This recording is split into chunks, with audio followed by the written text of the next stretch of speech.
Boom, boom, share. Okay, we're officially live. Copy link. Discord. I What's do up, believe it says, Nathan? I'm sorry, what? yeah, it says WWE SmackDown. Is that the one? Or what? See, there we go. Might just pulled up on my side. I Yep, see what I you're see saying. Nathan. Yep. Oh yeah, let me do this. And don't forget, you're gonna disappear on my stream end for a second while I put it in my cord. I forgot that's what I had to do.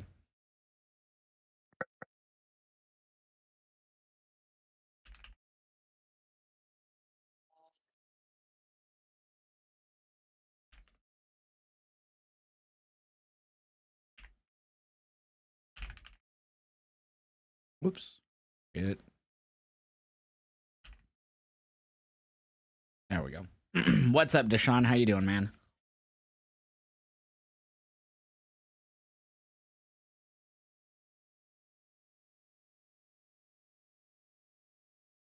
Yeah, man, I don't even remember this match. Paragon El Desperado and Yuya Uemura versus Crew and Don Callisam. Yeah, I think that was the first match on 0 Hour. Yeah, I have no recollection of it. Alright, let me make Kraken's camera bigger again. There we go. Nice, Nathan. That sounds like awesome, man. Alright, I'm ready to start whenever you are. Yeah, let's go ahead. Let's get Okay. What is up, everyone? Welcome to another episode of Turnbuckle Talk. Sorry for the long hiatus. I had some, well, if you're from my community, I had a death in the family, so took some time off for that. But we're back here to talk about pro wrestling. So it's good to be back here doing this with Kraken. Now, as always, Kraken's here with us. What's up, Kraken? How are you doing? I hope everything's doing well now. We've had a lot of good pro wrestling over the last several weeks, especially from the AEW side. So I'm really looking forward to deep diving some of that. Yeah, AEW's been for a while now this year. It's been one of their better years, and we're gonna talk Forbidden Door. We'll talk a few other things, but first, I want to talk about the Psycho Stu situation with Rampage Jackson's son that happened over the weekend.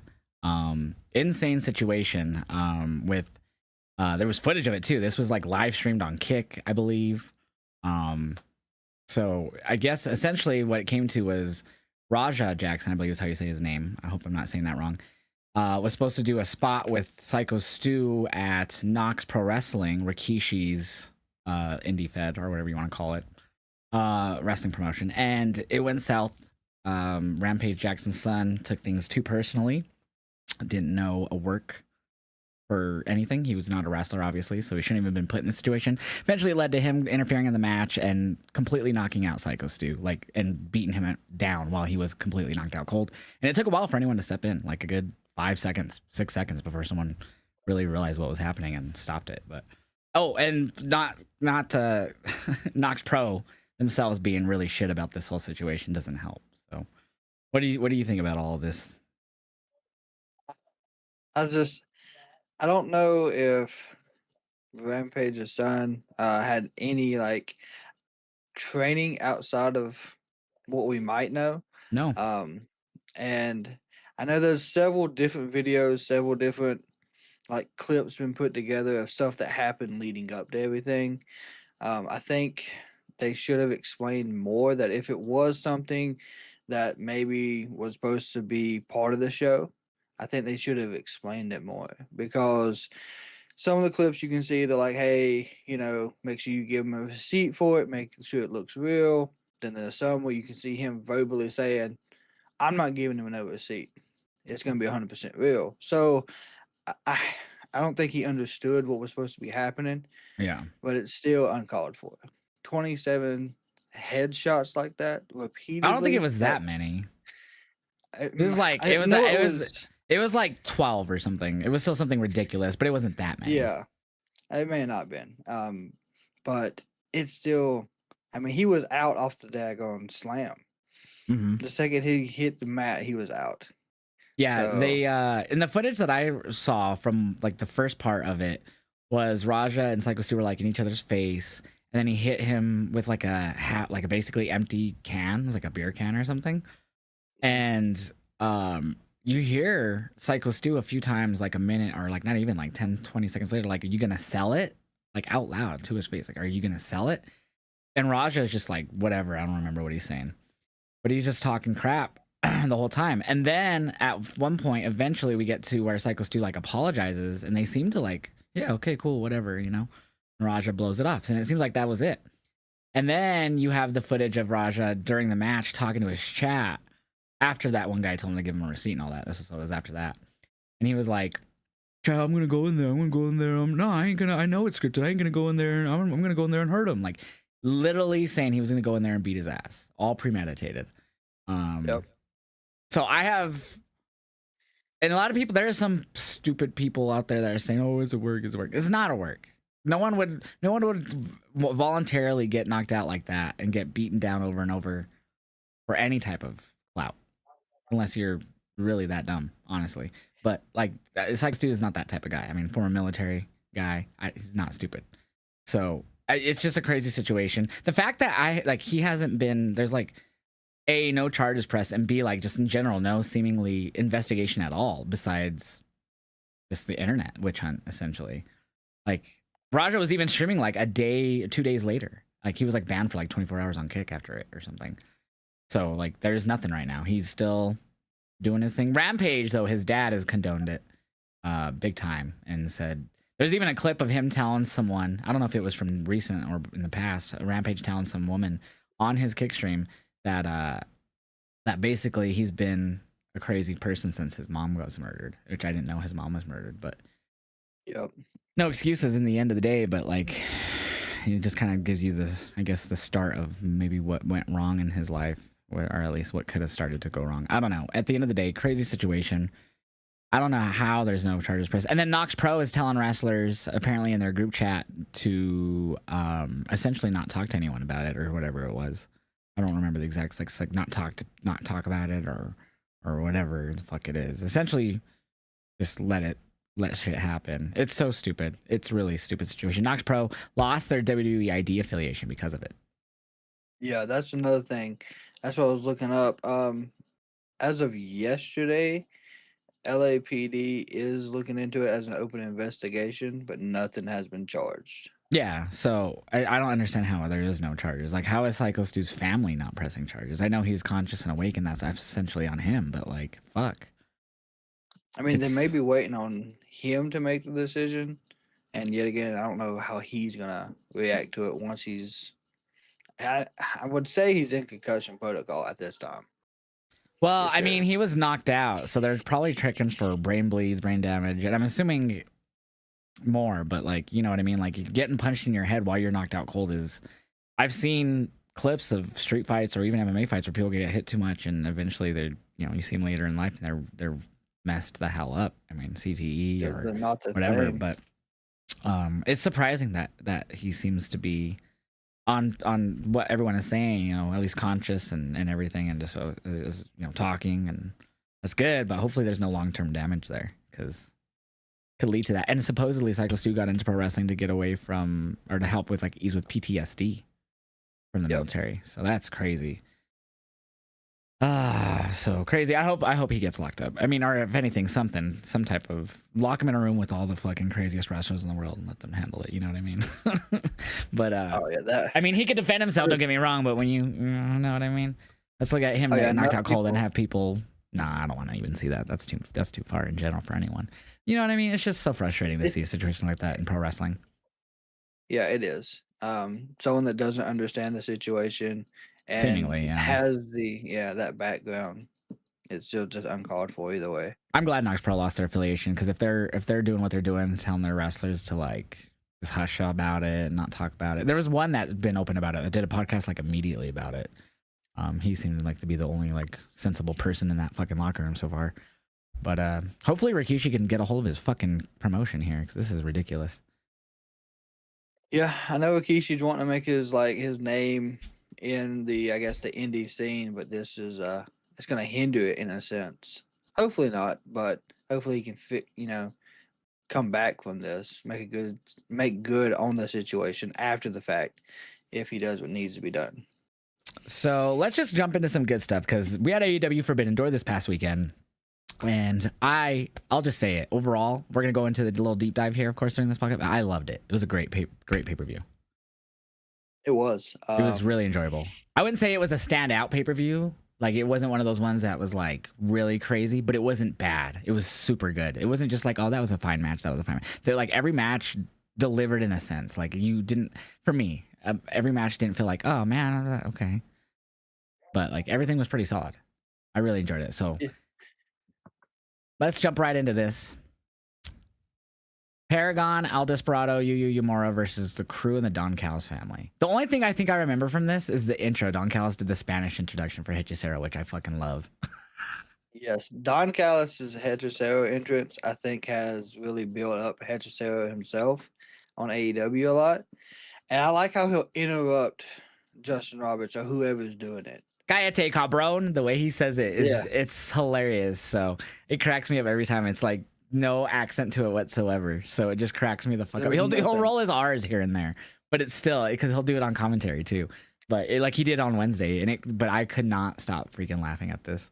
I honestly though I couldn't tell you much about the match. I feel like I wasn't too focused in on this match during the pre-show. No, the pre-show started early for me. I know it started early for you as well, but like I was trying to get other stuff done beforehand because I know we had a big weekend all together with both shows. So I was not locked in for the 0 hour aspect. I wasn't. So on this one, Yamura, Strong, and O'Reilly and Desperado defeated Roosh, Action Andretti, Hechicero, and Josh Alexander. I have a little notes here. So the Alchemist got multiple chants of support during the Alchemist. Why does it say the Alchemist? Anyways, I'm confused. The Hill. Just don't listen to me. I'm all over the place right now. O'Reilly was massively supportive to Yamura after the win.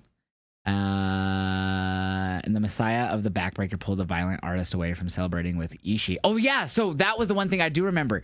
So for some reason, so it was basically Conglomeration and Paragon. So for some reason, Roddy was pulling Kyle away from the rest of them to celebrate afterwards, and I didn't really understand why. I totally missed it. Like I just saw him pulling him away, and I was like, "What happened?" Did you see that? Yes, that's been going on for a couple weeks. I've noticed, even on collisions, Okay. because you remember, what was it maybe 2 or 3 weeks ago? You had Roddy talking backstage with Kyle O'Reilly, and then the Conglomeration showed up, and you had that segment where Kyle O'Reilly was standing there just looking back and forth, not knowing where to Oh go. yeah, I remember that. Yeah. And so Roddy's been he's been very strong about we don't need this conglomeration, we need to focus on us. And so it's kind of putting a wedge with O'Reilly on where he needs to go. I feel like they just got back together. Like they've been together for like only a year again, O'Reilly and Strong. So this is interesting that they're already doing this. Yeah. I don't know if they're trying to, because we don't know what's going on with Adam Cole, how long he's going to be gone. So Yeah. I don't know if that's kind of the issue. They're trying to figure out what to do with that situation. Interesting. Yeah, I couldn't tell you a damn thing about the match though. That's like the only thing off the rip that I remember. Yeah, I don't have Jack for that match. The other, we'll just kind of quickly go through these. The Jet Speed Michael Oku versus Ricochet and Gates of Agony was also on the 0 hour. The only thing I remember from this match was Michael Oku getting pounced over the top rope and nearly landing on his head. Yep, that was, out of everything that happened for Forbidden Door, that was probably the worst spot. And he was fine. Like he didn't even land wrong. But it looked like he was about to, but he turned fully at the end. And it was like, oh my God. Yeah, it could have been a lot worse. But I'm glad he was able to make the flip to where his neck didn't land awkward. I was surprised though that Ricochet and Gates of Agony got the win here. They beat Speedball or Jet Speed and Oku, especially with Oku, and they're in the UK. But I guess you got it for their, and especially with what happens later on in the pay-per-view, with Gates of Agony and Ricochet. Also on the 0 hour, Harley, Statlander, Aminata, and Willow in a 8-person All-Star match versus Triangle Madness and Megan Bayne. Again, don't remember much from this match besides Tekla and Queen Aminata brawl to the back at one point and never came back out during the match. Yeah, that was a big highlight for me. I caught that aspect of the match. They fought all the way out of the ring, and I think due to that, that's how they got the win. Megan Bain and her team. But other than that, I have no idea. Unfortunately, what happened. Yeah, I I do hate it. remember Statlander didn't want to tag Willow in. She tagged in Harley instead because she trusted Harley.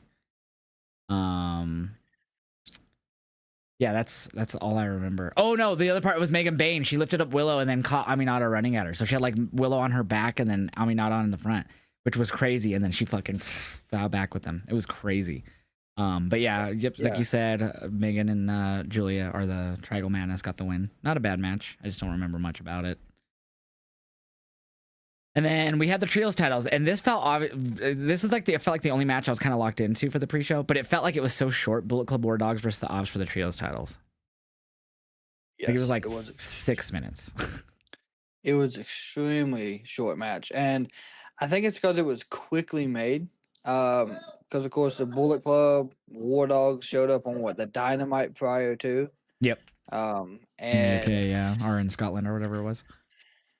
and that's how that match got made. I was surprised. I think it got made last minute. Honestly, I think it was made maybe to close out Collision.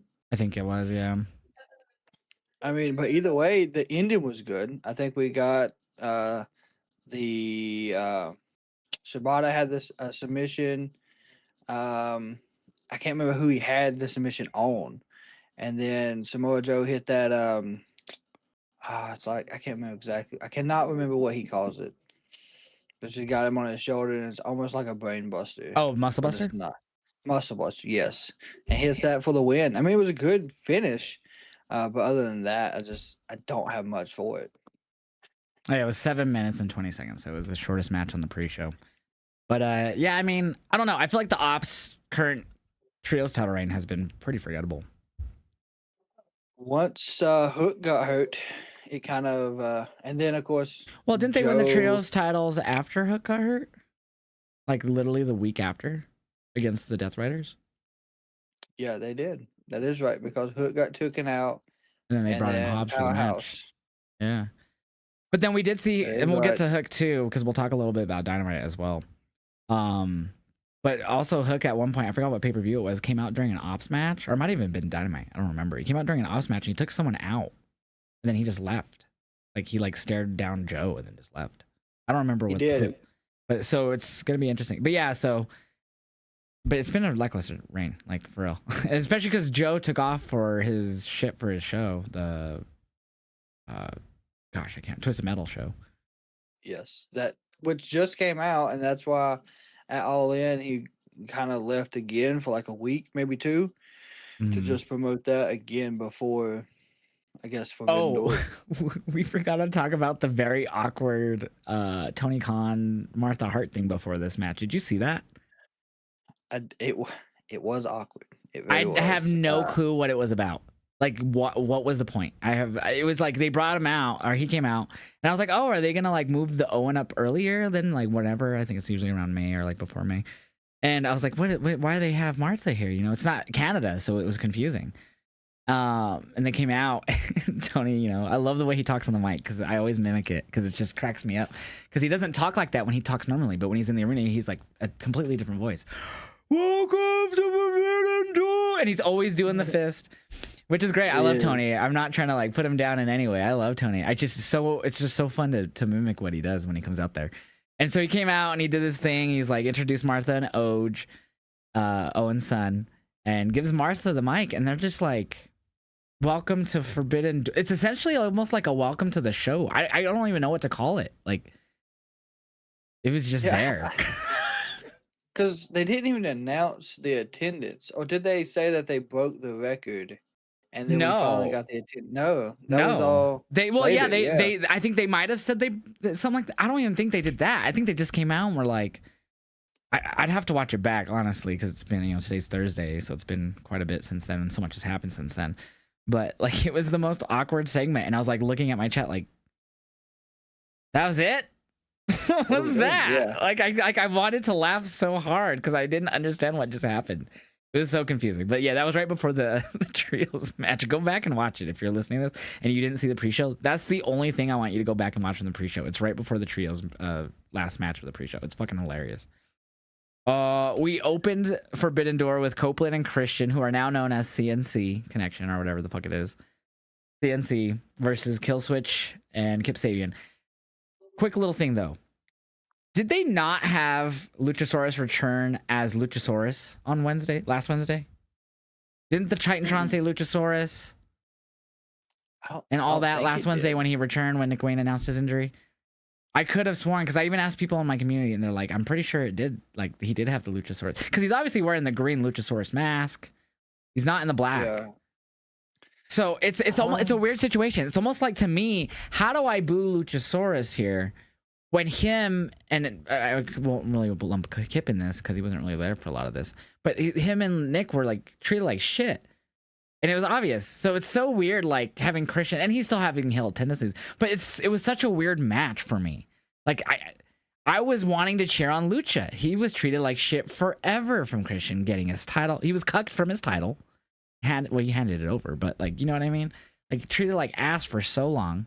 Always forgotten about. And here he is, the heel against the babyface Christian, which, again, they did tell the story of Christian was trying to overcome the heel tendencies a bit.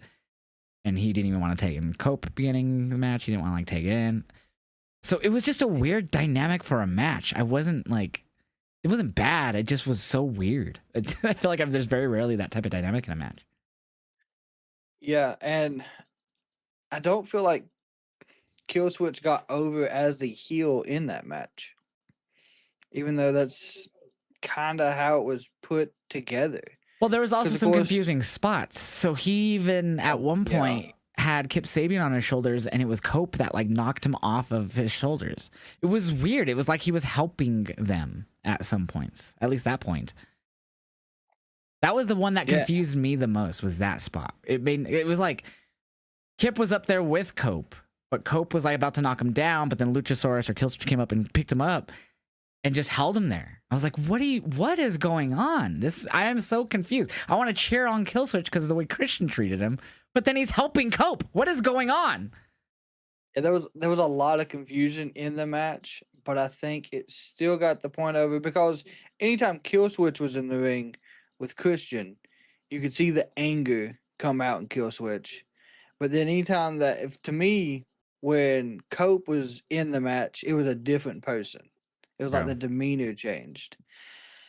But there was a lot between Kip and Killswitch in this as well. They were not on the same page, ready to be tag partners. And not saying like it didn't flow well, but you could see how Kip was like, "Hey, tag me in." Instead of doing a regular tag, Killswitch gave him a chop. Yeah, he chopped him. Yeah. Yeah.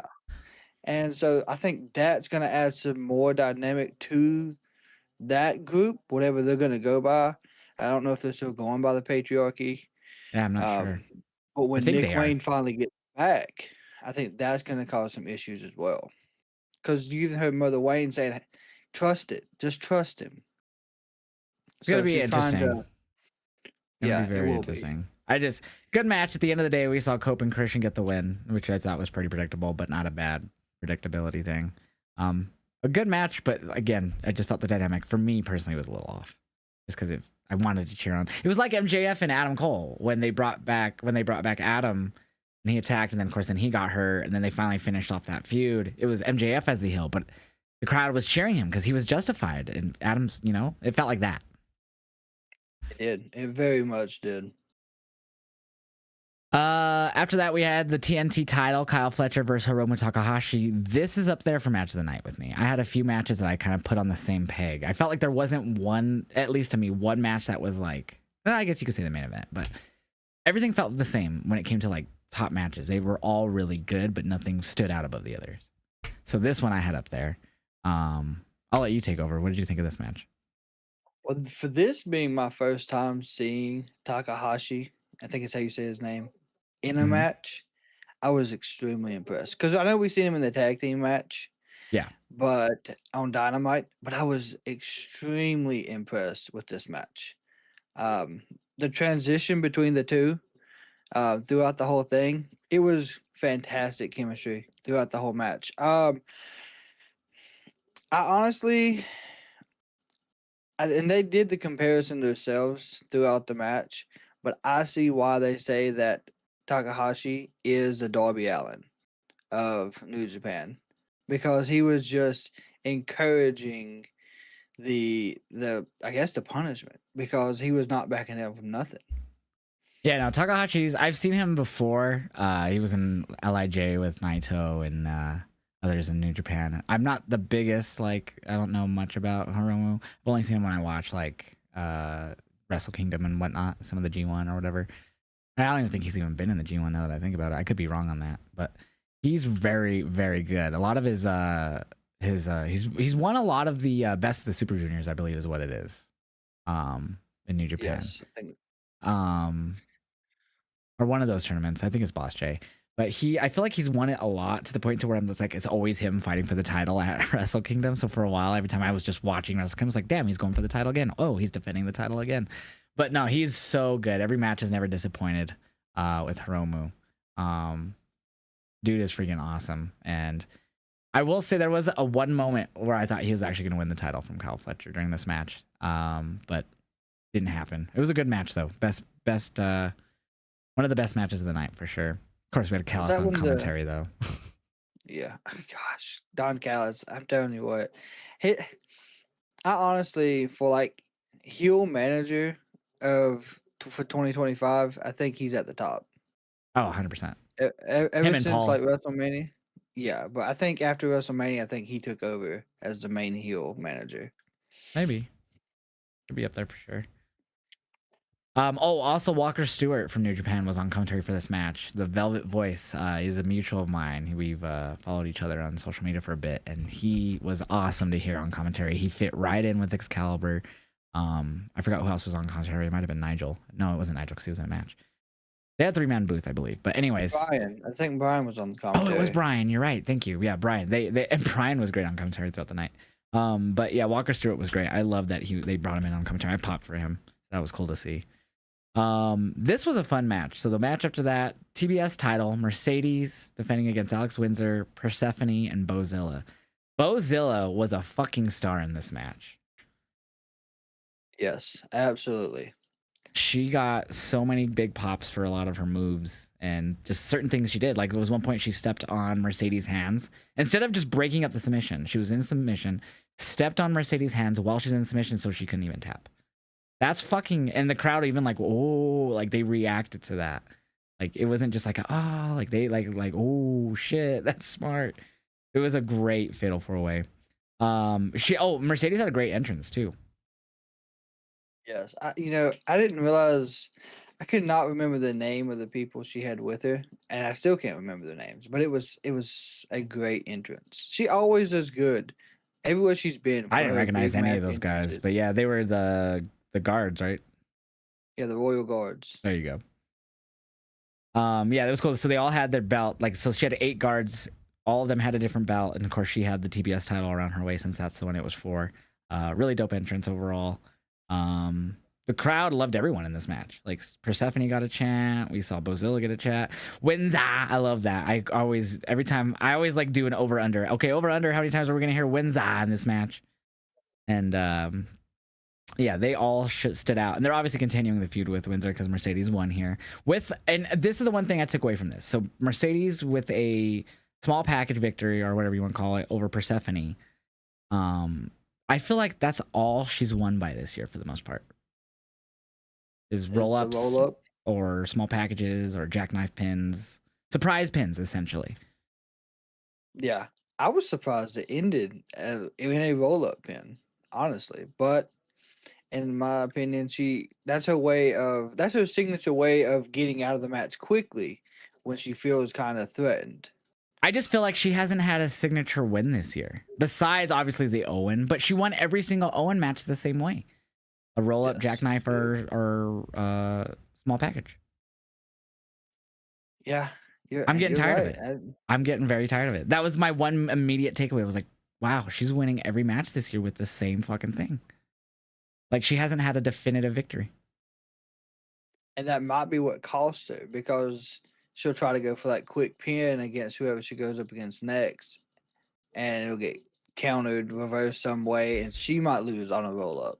I mean, she's lost, you know, she lost to Tony, and she's lost a few like tag matches, but she never got pinned in. But I don't know. If she's gonna win, give her a solid win at least. I guess that's the route they're going for, though, is just like the heel who always sneaks her way out at the end of the day. But man, it's a fatal 4-way. That one should have been a more definitive win, I feel like. It should have been, because I feel like Persephone could have won that match there at the end. I didn't really see Persephone before this match. Like, I think I have maybe once or twice with the AEW in them. But like, she, for some reason, in that match, just like, I don't know what it was, just her facial expressions, everything. She was great, and she's good looking, but but she was great in this whole match. Like, for real. Like, I didn't know what to expect with her. Bozilla I had seen because I've watched her in Pro Wrestling Eve, but I didn't know what to expect with Persephone. I expect her to be good since she was being on the card, but everyone stood out in some way, shape, or form during the match. They did. And I think the biggest moment, like the bump that I think was the worst, where they got in the that one corner closest to commentary, and it was Windsor, I think, was the base of the German suplex because she was in the Tree of Woe, and then she pulls Bozilla, which had Persephone, and then Mercedes was at the very top. Yeah, that was awesome. Like a Tower of Doom. Yes, I know Mercedes caught the worst of that, and I could tell throughout the match it was really bothering her. Her back was. I also thought Persephone was badass when she got fucking Bozilla up with the crucifix bomb. That was insane. Yes. In fact, because Bozilla is huge. So the fact that she got her up, it was insane. Yeah, they were talking about, this would be the first match Persephone really wouldn't have the strength aspect in her corner because Bozilla was stronger than her in this match. Which probably is, but she's picked up Bozilla like fucking beast. It was a great match. Yeah. Monet retains. Not a bad match, though. It was a really solid Fatal 4-Way. Everyone looked great in this matchup.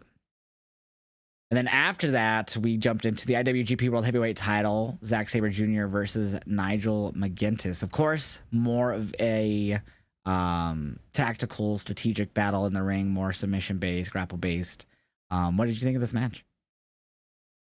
That was a fantastic match for possibly Nigel's official last match. I think he's actually done after this one.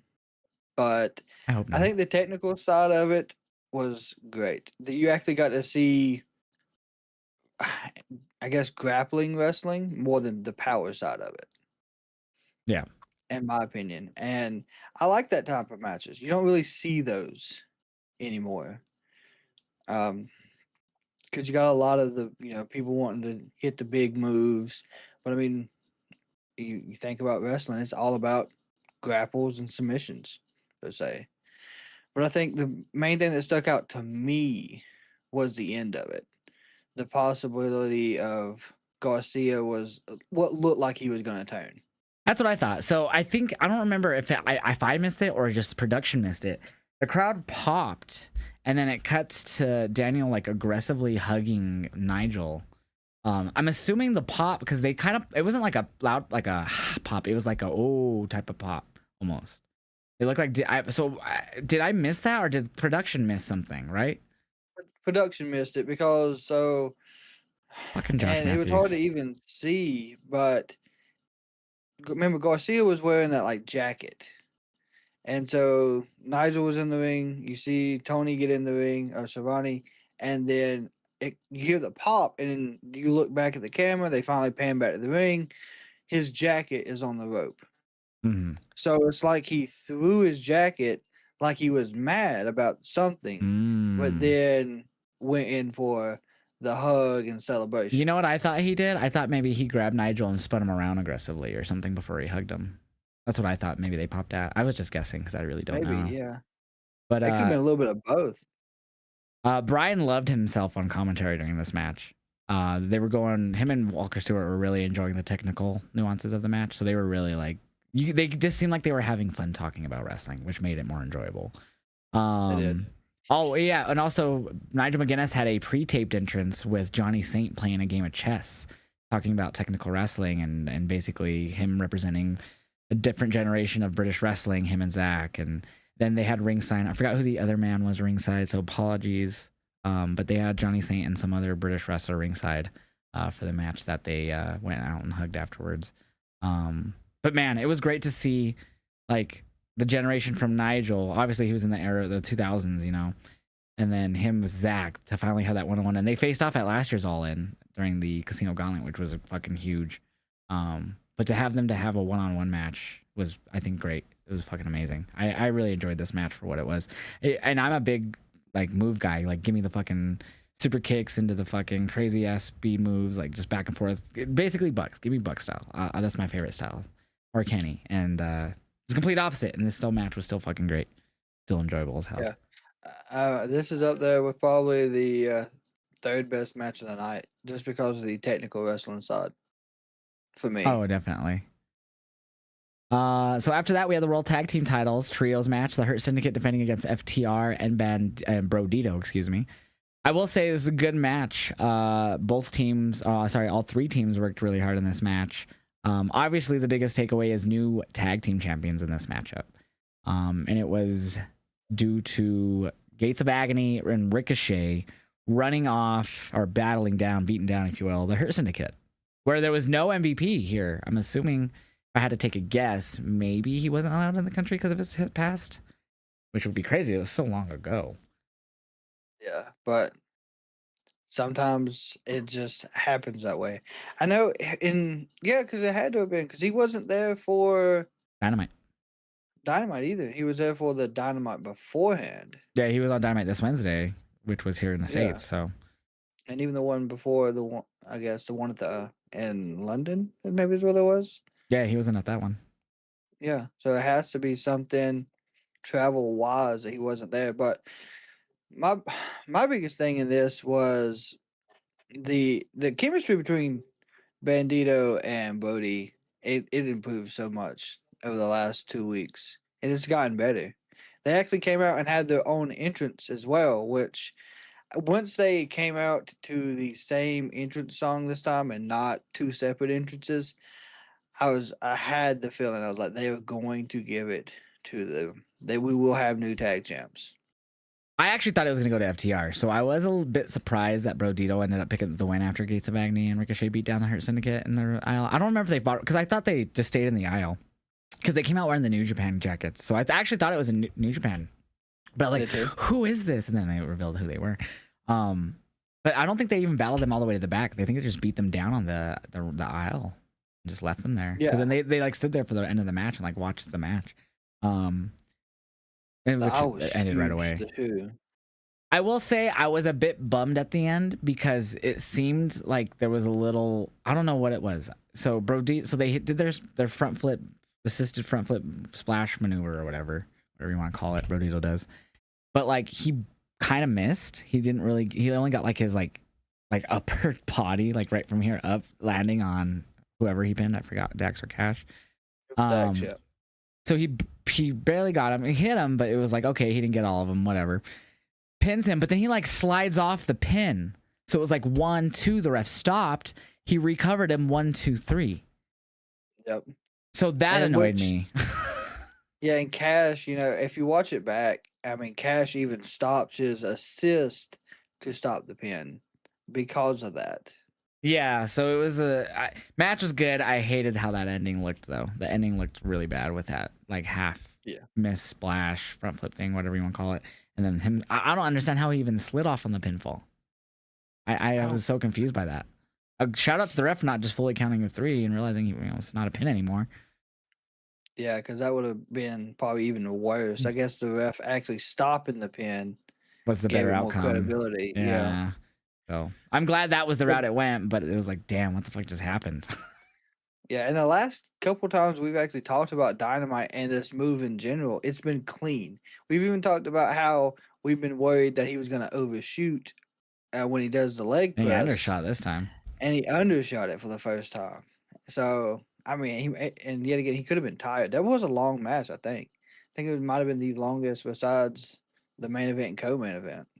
That one was 15 minutes. It was actually up there, yeah. So at this point, the longest match was Nigel and Zach. So that was 17 minutes, and then Mercedes Fatal 4-Way was 15 and a half, and everything else was less than that. So this was actually the same 15 and a half minutes, literally. Oh, wow.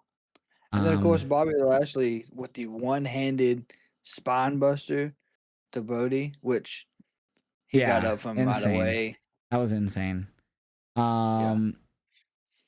But yeah, oh, and I think this was after this match. I don't remember for sure, but I have it here. We saw Queen Aminata and Tekla come out and continue brawling. So I think it showed them backstage at first, and then they came out and started brawling, and then that's when the rest of the Triangle of Madness came out and started beating down Aminata. And then we got the return of Jamie Hayter. Yes. Finally. Yeah, so she got her in storyline. They took her out. It was Tekla. That's how Tekla Yeah. debuted, was coming out and beating down Jamie, and she's been out ever since. And she's been on what, 3 months? It's been a while. Yeah, she had a match against was it Mercedes? And I think Renee was doing an interview with her in the ring and the lights went out. And that's when Tekla debuted. I don't think it was with Mercedes. I think it was with Jamie, but because Jamie's the one who got beat down. Yeah, Jamie, she attacked Jamie, but I think it was after the match she had with Mercedes. It was right after a pay-per-view. It was a Dynamite after, I think. Yeah, it was a Dynamite. It was a random Dynamite. I thought it was just a random interview with Jamie, like on the aisle with Renee or something. It might have been. I don't know. I don't think there was a match yeah. involved, but it was just because Jamie was already hurt, so it was just a random interview to write her off. But yeah. So, anyways, that was cool to see Jamie return. So she came out and helped beat down the whole Triangle of Madness with Aminata and ran them off. So, hey, another person you can throw in blood and guts if you want it. Right there. There you go. And then that's also pushing more towards the women's tag team titles. You could have Aminata with Jamie Hayter if they're still wanting to build tag teams. Yeah, that's true. I mean, Tony's already announced that he has made the titles. He's just waiting for the right time to actually introduce them. Yeah, I mean, there's plenty of people on the roster that you could put the titles with, or even run a tournament if you already know who you want to be champs. Yeah.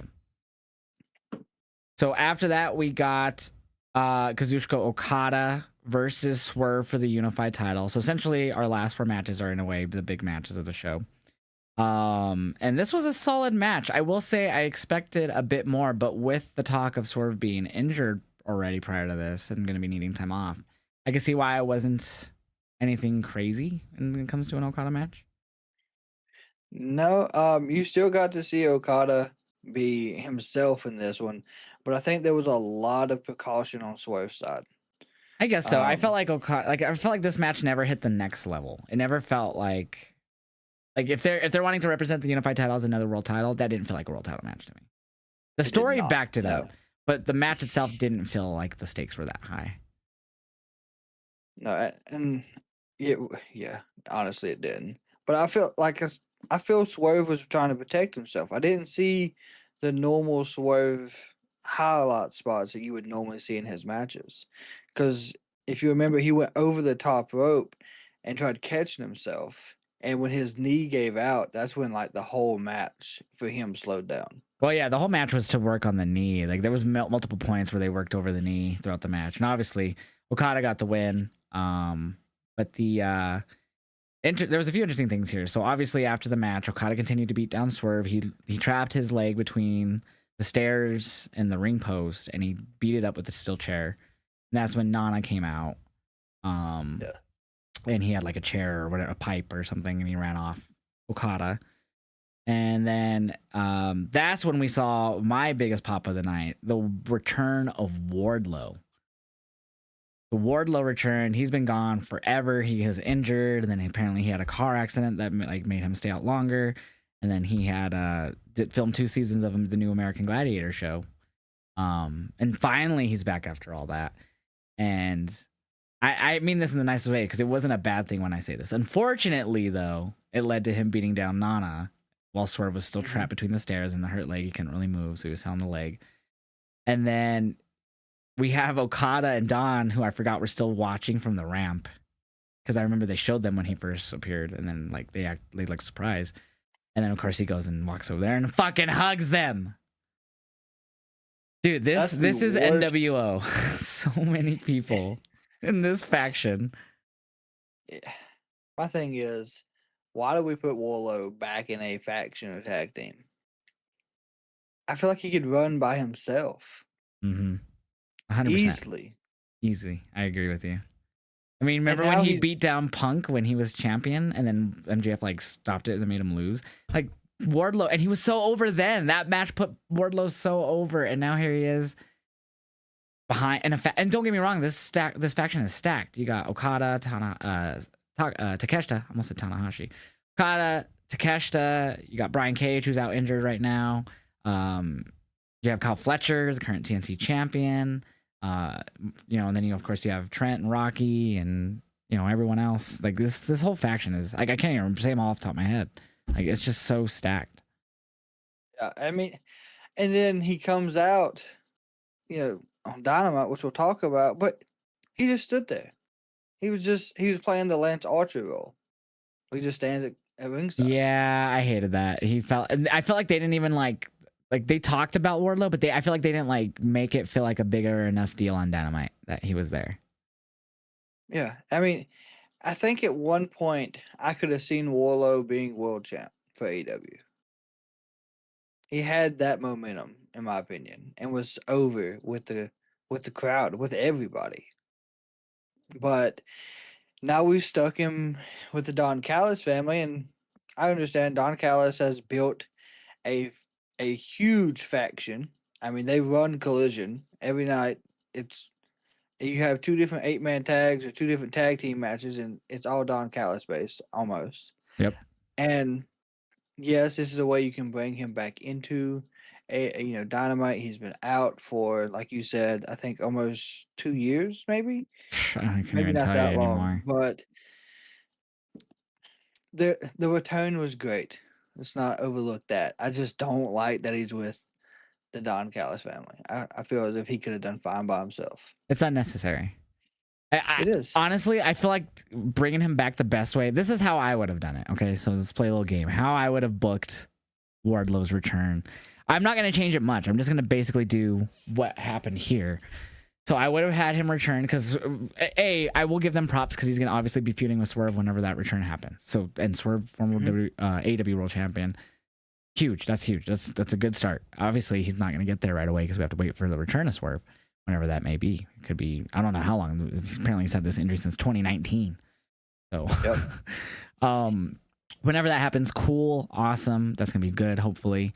But I would have had Wardlow come back, attack Nana, just take apart the Don Callis family part. What you could have done is I would have had him walk up to Okada, looked at that unified belt, and just like shoulder bumped him on the way back to the back. Make yourself feel like you're going for everything and anything. I feel like at this point it would have been the perfect time to make him a main event player, because you've had him in the same faction purgatory behind playing second fiddle to people in the faction, managers, MJF. And then he's had unfortunate injuries and whatever.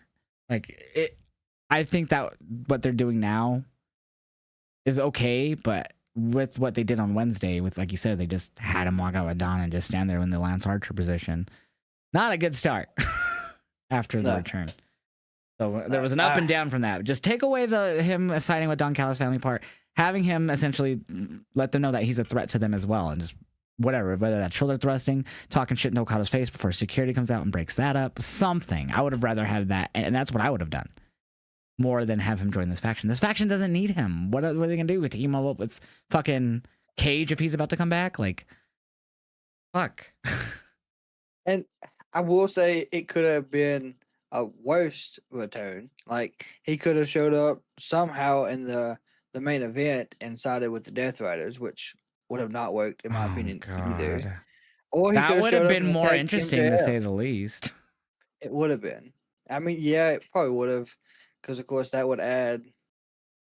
Yeah, him and Claudio would have been like, a they didn't even team, maybe they will on Collision, but they didn't even like justify his choice to join them. Like, you know what I mean? I mean, you don't have to do it immediately, but I mean, he felt like he played second fourth fiddle that night.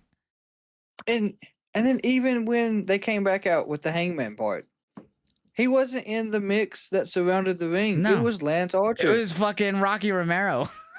Oh my yeah. Because could you imagine if it would have been him? Because then you would have Yeah, had right? Hangman and Kenny staring down Lance and Warlow. Yeah. I Yeah, think that would have fit better. I agree.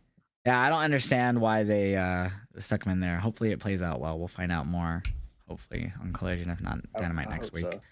But glad he's back. Just confused on what's going to happen next. So what was next after that? So Swerve Okada. Okay, so we have the women's title. Timeless Toni versus Athena, who officially cashed in her contract for this match. Yeah. Didn't mean to cut you off, but this whole contract thing, I did not like at all. I didn't care for it either. If we're doing the contract, and I know a lot of people don't like it to be compared to it, but if it's a contract that you can use whenever, don't put it in a briefcase. Don't put it in a dang tin thing. Just make it where it's a known thing. I know that's what Tony basically did after the pay-per-view for Forbidden Door, but like I feel like it should have been able to been cashed in. However, I feel like Tony should have had a match and then Athena was able to cash in. I mean, that's what they did with MJF, so I see why they wouldn't want to do that twice in the same night.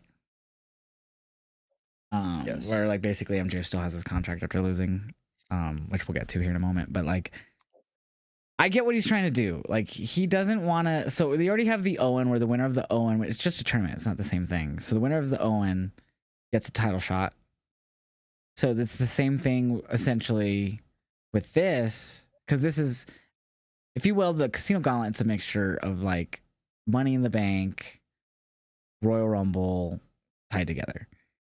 Yes. But I see why he wants to differentiate from the Money in the Bank, because it was basically the same thing, cash in whenever they felt like it. But he never even told us there was a time restriction, like you have a year or whatever. We never knew that. We don't know.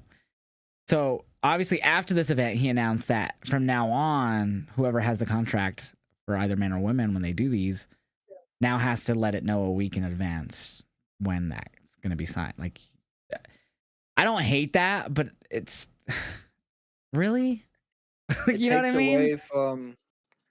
It takes away from the pop aspect, the surprise, because now if I'm Hangman, I know MJF has got this contract still. I'm gonna have a match it all out, and I know that Wednesday prior, because they won't do it on Sunday. Well, But that I mean, I Wednesday, get the idea. Like, you'll only get a week advance notice, which means like if you think of it in kayfabe, you have a week to prepare. But like if you bring up a good point, because you said if he were to cash it on All Out, he would say the Dynamite before. Would he have to say it Saturday? Say All Out's on a Saturday, right? Or it's on a Sunday, whenever it is. Does he have to say it then instead of the Dynamite before, which would be less than a week? Like, it's a little nitpick question here, but like, I'm actually curious if we could ever figure that out. But I don't know. I mean, the only other person that you could think of that did this, where like they like notified beforehand, was Rob Van Dam with his Money in the Bank. He told John Cena when he was going to cash in, and he did. he did.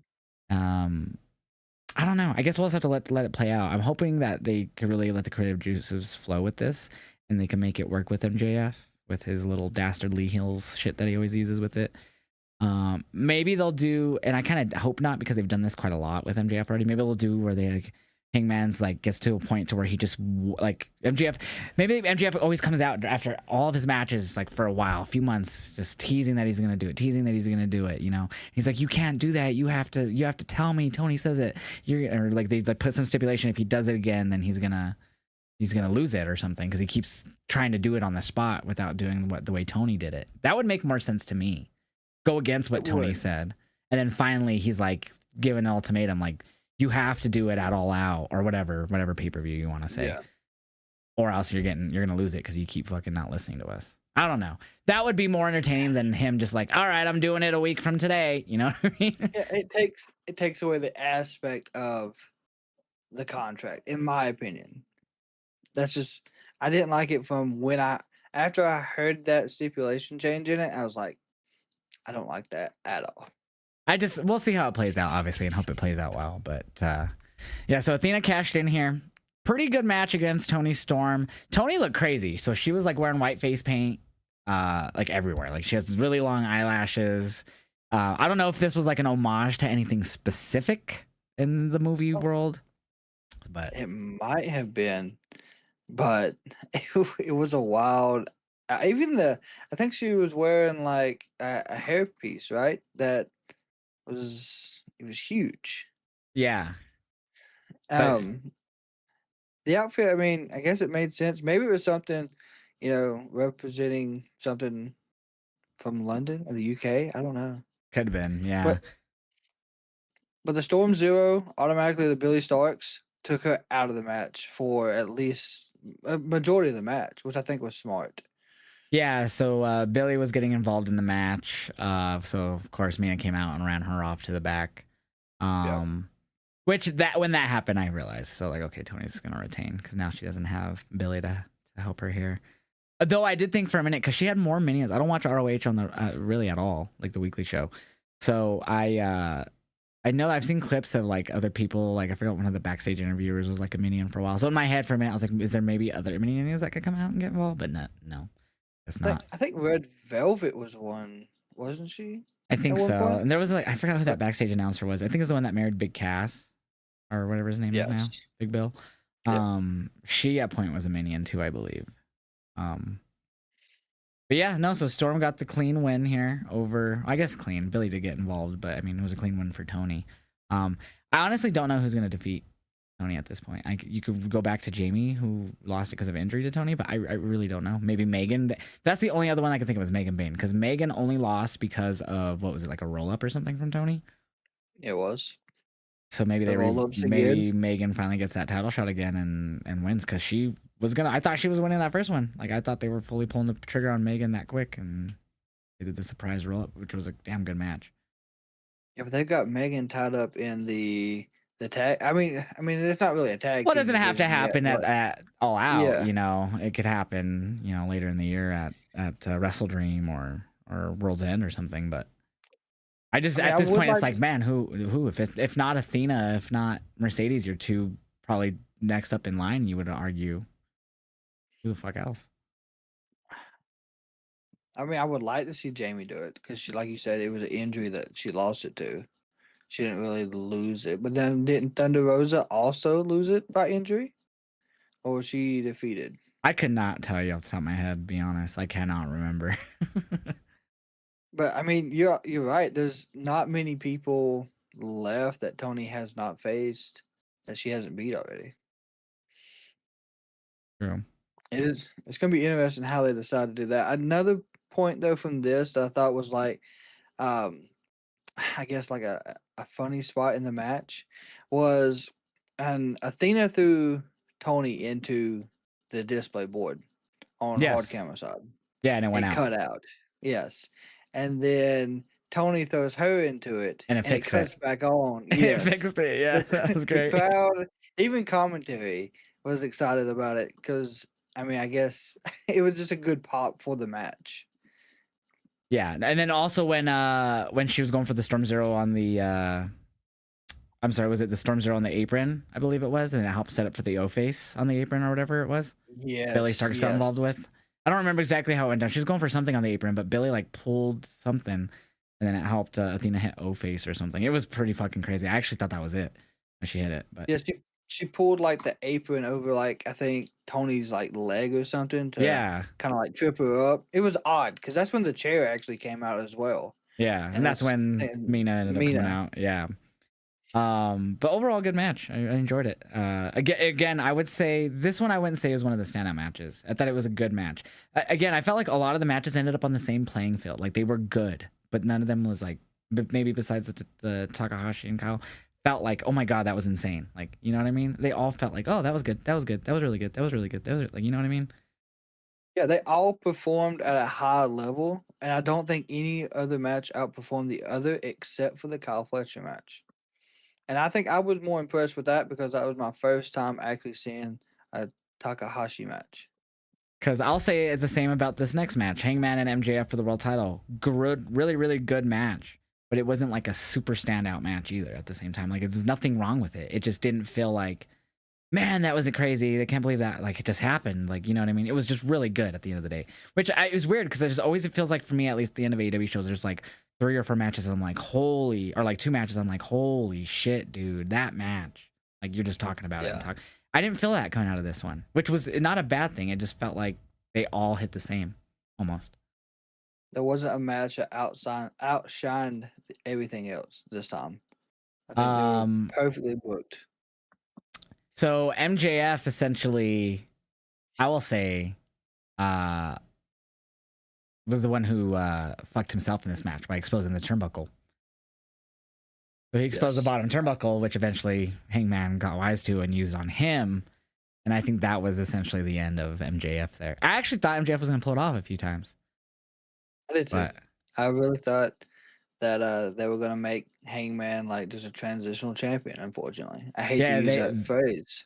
I don't know if they had like 2 diamond rings, but there was a point where like one of the diamond rings got taken or like got tossed out of the ring, and then he just somehow pulled it out of his shorts again. I was like, what? I mean, he's won it every year. He might have more than one at this point, but I mean, commentary said that he must have went out and grabbed it or something. I remember them saying, I was like, I guess good cover, but that was so fast. It was extremely fast. I don't think he went outside either. No, to pick it up. No, it like disappeared. There was another point to where he, I think he went to use the ring, but Hangman stopped it and then he spit in his face, I believe. But then Hangman just spit back in his. He was trying to get him to get disqualified, which Hangman does have the anger part. Yeah, he did try to get him to be the one to cheat so he could win the title. Because it was if you get DQ'd, you lose the title. You get counted out, you lose the title. That's how he got him to make him not use the contract. I forgot and he tried to murder fucking Mark Briscoe too. But that was the main thing. Did. That was how he got his way. But fun match. Hangman retains. MJF had a great promo after that they filmed and they showed on Dynamite after that match with the contract and him talking about Tony Khan's new rule of the wait a week in advance. And MJF really got me hyped with that promo though. So I'm actually looking forward to hopefully them making that look good even with the little week in advance notice thing. So the main event, Ospreay, Darby, Hiroshi Tanahashi, Kenny Omega, and Kota Ibushi took on the Death Riders and the Young Bucks in a lights-out steel cage. An interesting cage, to say the least. It was not just a steel cage that was connected to the ring, but it was like a Hell in a Cell with no top, but very short. Yes, and my biggest thing was how big the ring was, the cage was around the ring. Yeah, it was like Hell in a Cell. No barricade room at all. Yeah, it was right up against the barricade, essentially, like 2 inches apart from the barricade. So it was interesting. There was just so many spots throughout this whole match, though. No, yeah, there was so much that went down during this match. Of course, Darby, I think it was Darby and was it Gabe Kidd went through 4 tables off the top to the outside. And this wasn't like a traditional steel cage where you go to the outside, you can win or pinfall submission. It was just pinfall or submission. So it didn't matter if they left the cage or what, because they did. But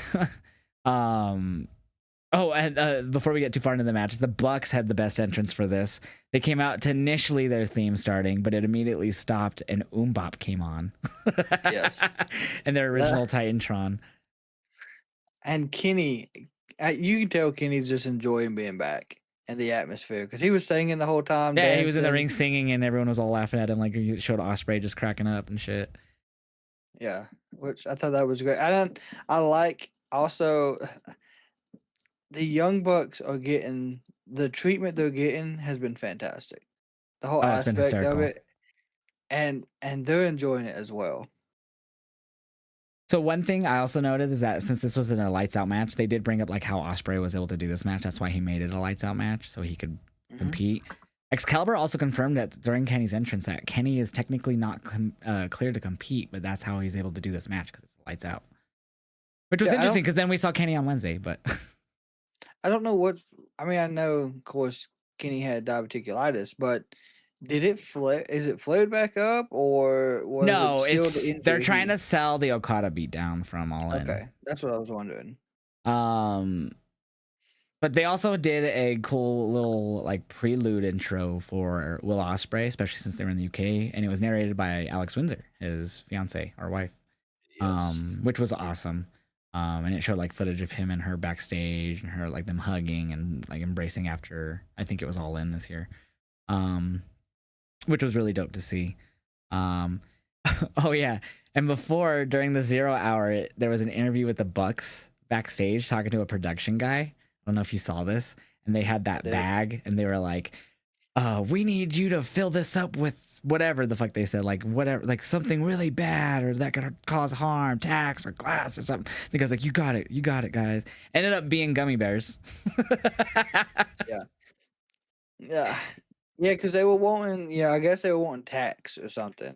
Hmm. But the gummy bears, it was smart. And then, of course, they put the gummy bears on what was it, Nicholas's? I think they put it like they would the Oh, it was tax. in yeah. And So Kenny grabbed them off the ground. I think he hit a move to Nick on it, and then he picked him yeah, up and he put him in Matt's mouth. yeah. And then did the super kick, and he Yes, spits them around. sold it Yeah, and spit him everywhere. Like if they heard him, yeah, it was stupid but funny, stupid at the same time. Um, there was a lot of, like you said, there was just so much in this match. Casanelli tossed Darby Allin clear out of the ring and into the cage at one point. Kind of did the same shit. on Wednesday, but with the announce table. Tanahashi tried to kill himself. He set up the ladder on the outside and he was going to climb up and jump off of it, but everyone stopped him. Yeah, I know he was wanting to do that moonsault so bad, He but wanted to like, hit it, and everyone, Osprey and everyone, and you can see him too when he's like walking over there. He's all hobble into the ladder. You're like, no, Tana, no. yeah, there's no way. They had to save him He, from himself. It was so funny. I, Well, go ahead. Sorry. I, I mean, the Gabe Kidd spot with Osprey was good after. I think that was after the super kick, because of course Osprey was threatening Moxley with the chair. But he was going to do the same thing they done to him at All In, Hmm. and that power driver spot. I know whatever's wrong with Osprey is neck and shoulder related, but that power driver, it looked nasty because I don't think he landed wrong, but I mean you could tell it really bothered him, and he's probably selling it very well I think he was as just selling it Osprey. like death, But really. like, but I mean, any neck injury though, I know he had to feel that. And it's so crazy that he would take a spot like that, like in having a neck injury, because they even talked about like Hangman gave him like his best wishes on Wednesday, and it made me feel like that injury is a lot more serious than they're letting on, just because the way Yeah, Hangman spoke about it at the start of his promo on Wednesday. Um, but yeah, great match, crazy spots. There was a spot with Osprey and Omega where they hit a what was it? The combination. Oh God, what was it? Was it Phenomenal? Was it Styles Clash? What was it? Oh no, it are was you the V talking trigger about? hidden blade combo. I'm sorry, it was the V trigger hidden Yes, blade yep. combo. Yes, that was super sick. There was another thing though that was like a combination. Oh no, I'm thinking of Wednesday. I'm thinking of Hangman and Omega is what I'm thinking of from Wednesday. Yeah, That's what they I'm done the mixing up. buckshot, but I think they also did the hidden blade and one winged angel as well in this match. Oh yeah, he was like on the middle rope. Yeah, Osprey, and then Yep, Kenny hit, and then he hit the that was sick too. I believe that's what ended the match actually. it was, and then the frog splash after that. I think that's how they ended it. Gosh, I don't even remember. I'm trying to fucking see here on these notes. It doesn't say. I didn't write it down. So Yeah, I know the I didn't one write winged it. angel for sure was in there. And then I think the holy shit moment of this match, other than Darby, uh, with Gabe Kidd, was that spot with the damn fork. I don't, I don't Yeah, so Geekbox actually linked everyone's reactions, yours and mine included, into one video of us just all screaming as soon as he yeah, started stabbing. I think you did more of like a disgusted look. I'm just yelling, "Stop! Stop!" because it was so like crazy. it doesn't matter how many times I see AEW do some stuff like that. It's just it is. I don't know. I can't explain it, but it is like nasty. Like you can almost I'm one of them people that can almost feel the pain, Oh yeah. I guess, seeing it, and, like, it's just there's no way. I'd be like, "Yeah, if the spot comes up, just stick a fork through my damn ear." There's no way I've been okay with that Well, it one. lets that spot eventually led to a promo with Darby that aired on Dynamite, and Darby was painting with his blood on a wall, and he wrote "all out" in his blood. And I think there was Yeah. something else on there, but basically he's trying to challenge Mox, and it led to on Dynamite Wheeler declining the challenge, and then that led to Hook returning, so on and so forth on Dynamite. But like, man, that spot was. As much as I love AEW and see the violence, like I, was at the GCW show in Dallas. I think you were at that too, weren't you? No, I didn't get to go to Oh no, okay. GCW. So like I was there for that, and that's obviously GCW's GCW, so a lot of craziness. There was a ultra-violent title match that I saw live with Matt Tremont where he screamed and fucking blood squirted out of his head, and it was fucking crazy. Yeah. Like, so I'm in for the violence, but man, is it every time I see it, I still have to cringe, bro. As much as I enjoy it. Yeah, like, there's a reason they call it for the sickos. They say that, and I guess that's some of it. We enjoy the chaos violence that comes with the product. Oh, 100%. Of course, after this match, though, we saw Will Ospreay was alone in the ring. Everyone kind of let him get his moment to, like, hey, thank you, especially in his home country and all that. We knew he was gonna be taking time off, and everyone left him in the cage for only the Death Riders and the Bucks, who were the closest to beat the shit out of him. What I was funny about this to me though is like, yes, they could have still walked around the cage. There was like a tiny gap. They said like, so no one like, I think only one person tried to start climbing the cage, and that's when you saw Yuta like push the kendo sticks through the fence. But then no one ever tried to ever again. There's 5 of you, and not one person thought of walking around the other side where Marina went and climbed in, no problem. Nope. Like, I understand And they could have just went to that side and stopped them, but like, I felt like none of them tried harder than Ibushi, who there was fan footage of him physically punching the fucking door over and over, and then you see him go, fuck, like he just grabs his hand in pain because he punched it like 5 times. after that, I don't know if you've seen the clip, but he runs and like just darts at the door, trying to use his shoulder to break through. He's so Like, crazy. the man came back from what was, I think, severe head injuries I don't even remember. from New Japan, and he's throwing himself into a cage that is padlocked. Can't open it without a key, or you cut it off, and he's just gonna throw himself into it. He's not gonna break it open. But I just thought it's funny. You at least have he tried. Kenny Ibushi, you have fucking, obviously Tano's older, but like you have these guys that could like literally one could climb one side, one could climb the other. Yeah, you're basically even numbered or a little outnumbered with Ospreay getting jumped. But how do you not at least do something more than just trying to like fucking bust the door open? It was And then the so ops come stupid. down. Well, yeah, The and then the ops, ops came. How do you not? It made no sense to me. I was like, this looks like it was. I get it. You're writing off Ospreay. It made sense to write him off in a way. But I was like, there was so many options there. They only went for one of them. Yep. It was stupid. I get why Ospreay got beat down, but I hated that. I was like, the baby faces look dumb, not being able to help him there. I understand him getting beat down, of course, taking out his neck. I think he took I can't even remember. Paradigm shift is what Mox calls those. I think there was like 4 or 5 of them he done before the chair spot. I think Like, so. I don't even remember honestly. and How like many we he did. said, we don't know how serious his neck injury is, but that's still like, I think he could have walked out of a forbidden door and it would have been okay because we knew he had a serious injury. Yeah. So I mean, I like that they did beat him down. Like I get it, ending. They like kind of doing the shock thing of not ending on a good note all the time for the pay-per-views. So I get it. I just thought the only thing I hated was the babyface. Thought they just came off looking stupid. Yeah. And Other then than that, I was fine with it. Kenny gets in the ring and is yelling at the medical team that it's Oh going to yeah, take 15. they don't have a backboard yet after all that, and he's like, it should have already been here. Yeah, it's going to be 15. 15. What are you talking about? It's so stupid. But yeah, so pretty overall, I gave the show a 4 out of 5. I thought it was a really good Forbidden Door pay-per-view. Didn't have the same Forbidden Door element as the last few years, but overall was a solid AEW pay-per-view in general.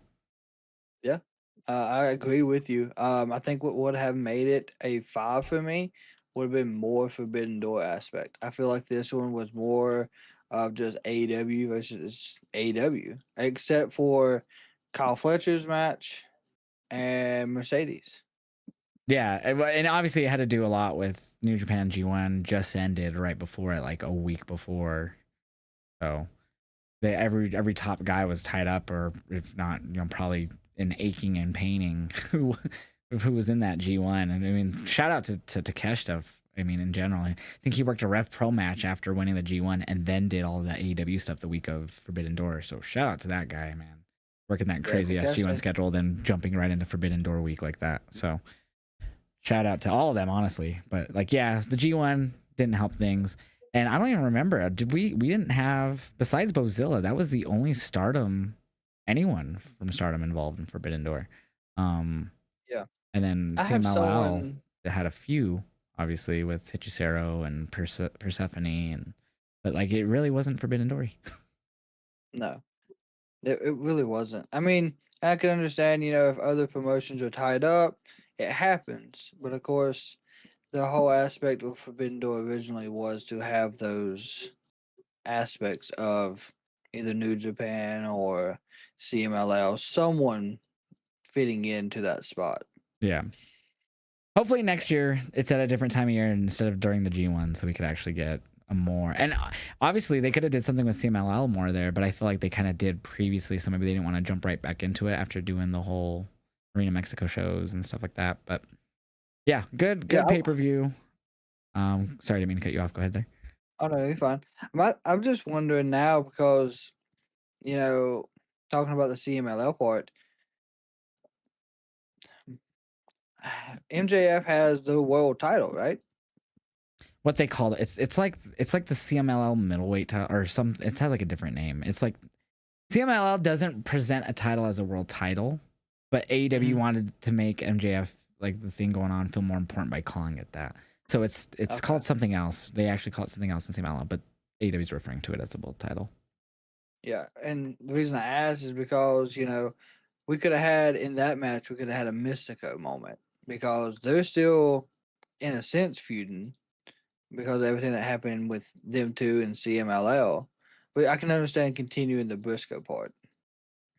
Yeah, definitely. And it's actually going to be interesting to see what happens with Briscoe and MJF after his promo on Wednesday. And same with Briscoe's. And of course, Briscoe cut that promo and he had another kid. So that was like the second promo in AEW where he started it, reintroduced his new kid. It's like, damn, Max. Or not Max. Damn, Mark, dude, chill, bro. I feel like you just did this last year.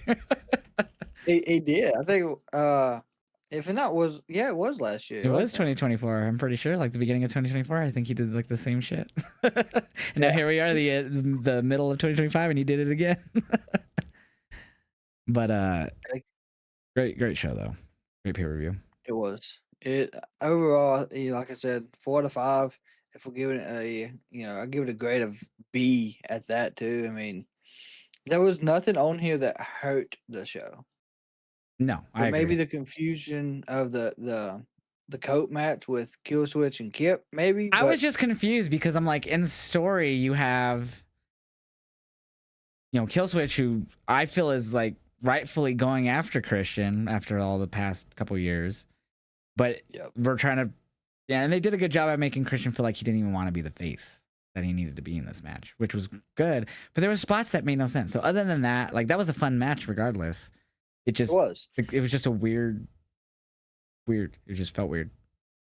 And the finisher as well as what they used. It was a spear combination, but I can't remember exactly how they set it up, it was different. Yeah. It wasn't bad though. Yeah, no, it was not.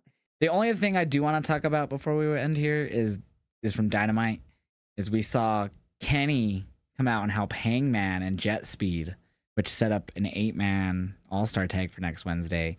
So Kenny came out and he helped Hangman and Jet Speed fight off the Callis fam, which we were laughing about earlier, how it wasn't. How do you not have Wardlow in that situation when you're surrounding Hangman? It was Rocky Romero. I forgot who else. Oh, Lance and whoever else. But I was like, really? And there was a joke Don actually made during that where he's like, I have half the roster signed anyways, or whatever. He's like, I know, I have half of them signed or something. But I'm super hyped for this 8-person. So it's the Bucks and I forgot who from the Callis family, I believe, versus Kenny, Hangman, and Jet Speed. That's gonna be fucking amazing. That's huge because it's 3 of my current favorites: Speedball, Kenny, and Hangman. So I'm so hyped for that.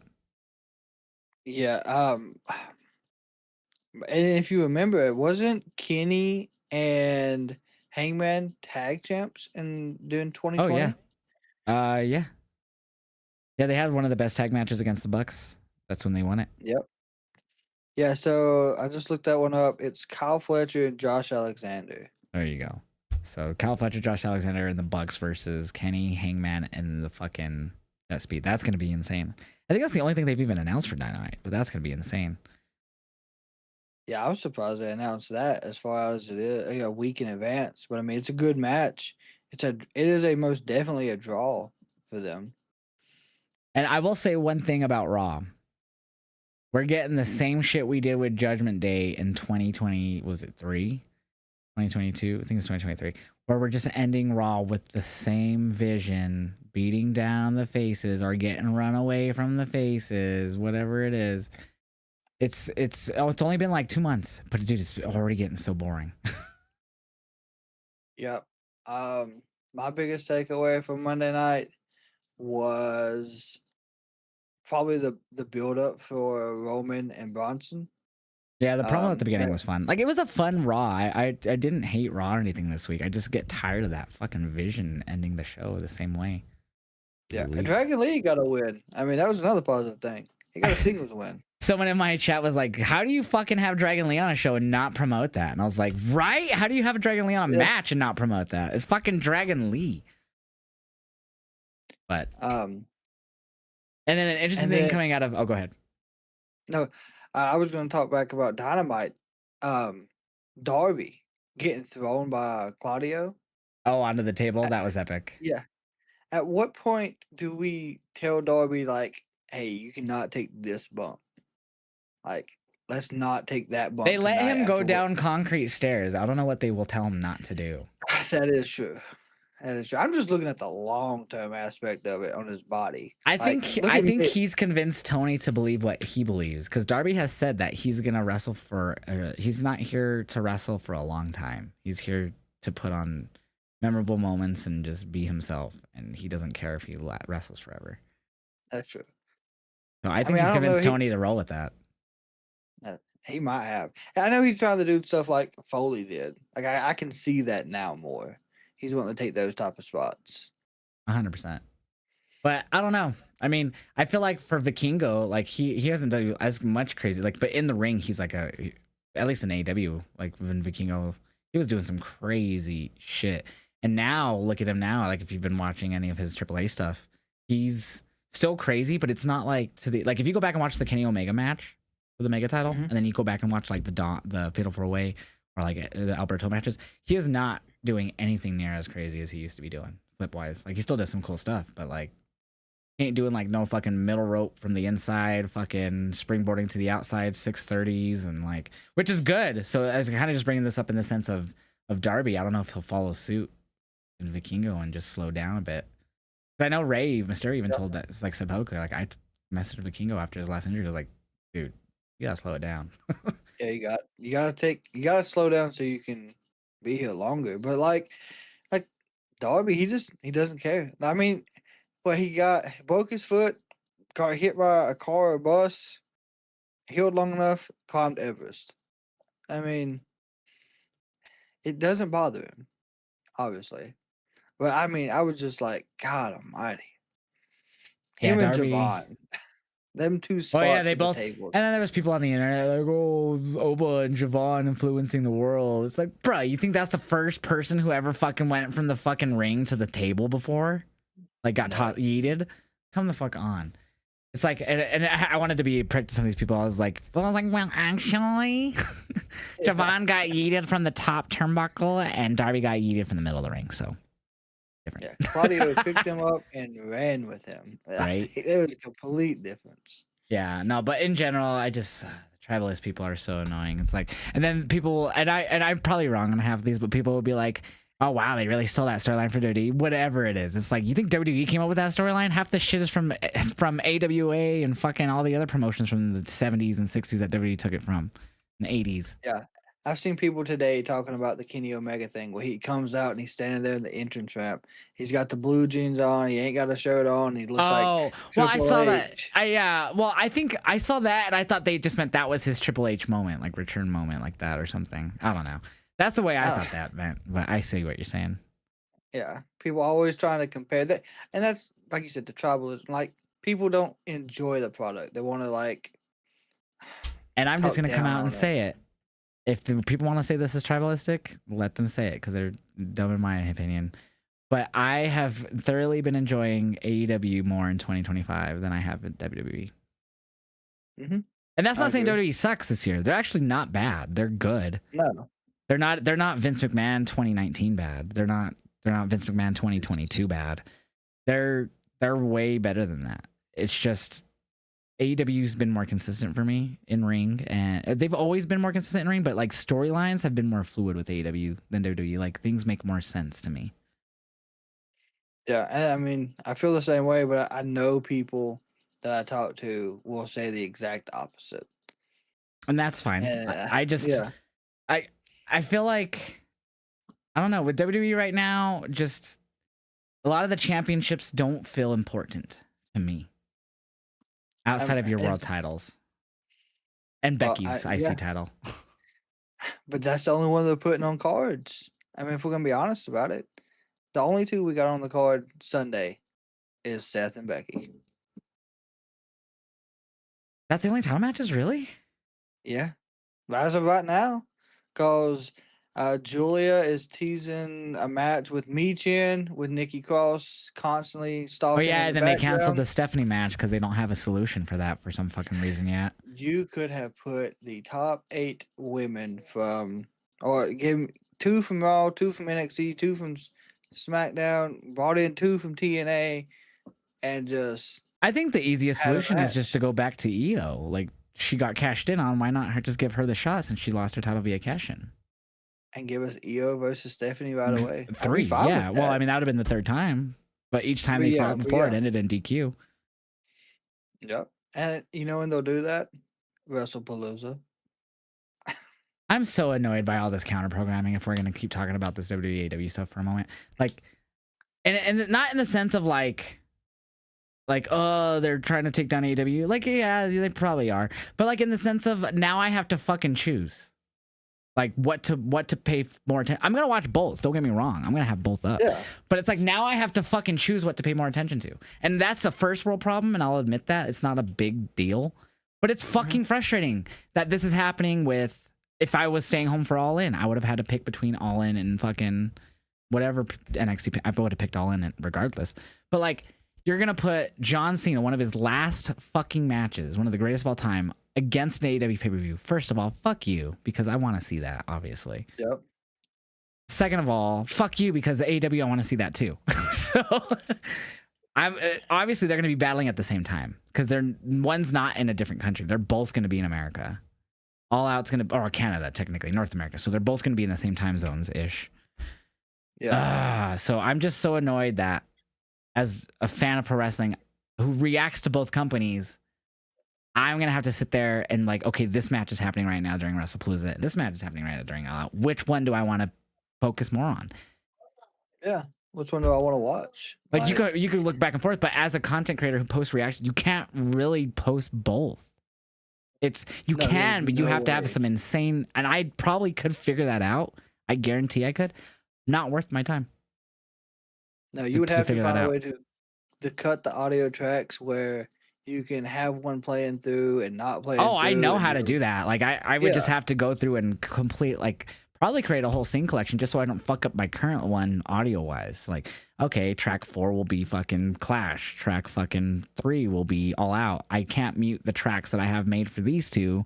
I just have to make sure I have the right one paid. Like, you know what I mean? It's just too much to focus on besides sitting here reacting. Because I want to watch both, but like I'm almost tempted to skip WrestlePalooza until after. But then I'm like, fuck, that's like 7-8 hours of wrestling. I don't know if I want to do that in one sitting, especially for a show that I'm not already hyped that much about, just because it's going up against All Out. Like, obviously, I do care about if it's not announced, but Cena, Brock, and then what was the other one that's rumored? There was That's another the big only one I've match. heard. Well, I know. So it's when they released everything, and like I know I follow them. I get like the emails and stuff, but like on there it said John Cena will be there, Seth, Punk, Becky, but it didn't say any other matches. Of course, we automatically know, and well, we don't know, but it's rumored that's where we're gonna have the Brock Cena match. And Nick Aldis even kind of hinted at it last Friday that hey, I've heard from Brock. We don't know what's gonna happen there because Logan Paul knocked him out, but I just feel like that's gonna be the main lead in to go against All Out. So thank you. In the chat, Hio, I think is how you say their name, said it was Drew and Cody that was the other rumored match. That is true. So it was Drew McIntyre and Cody Rhodes, which actually I would be interested in because I like both of them. So if the story's right, that's gonna fuck me. Now I'm like, fuck. Now I'm gonna see that match while All Out's happening too.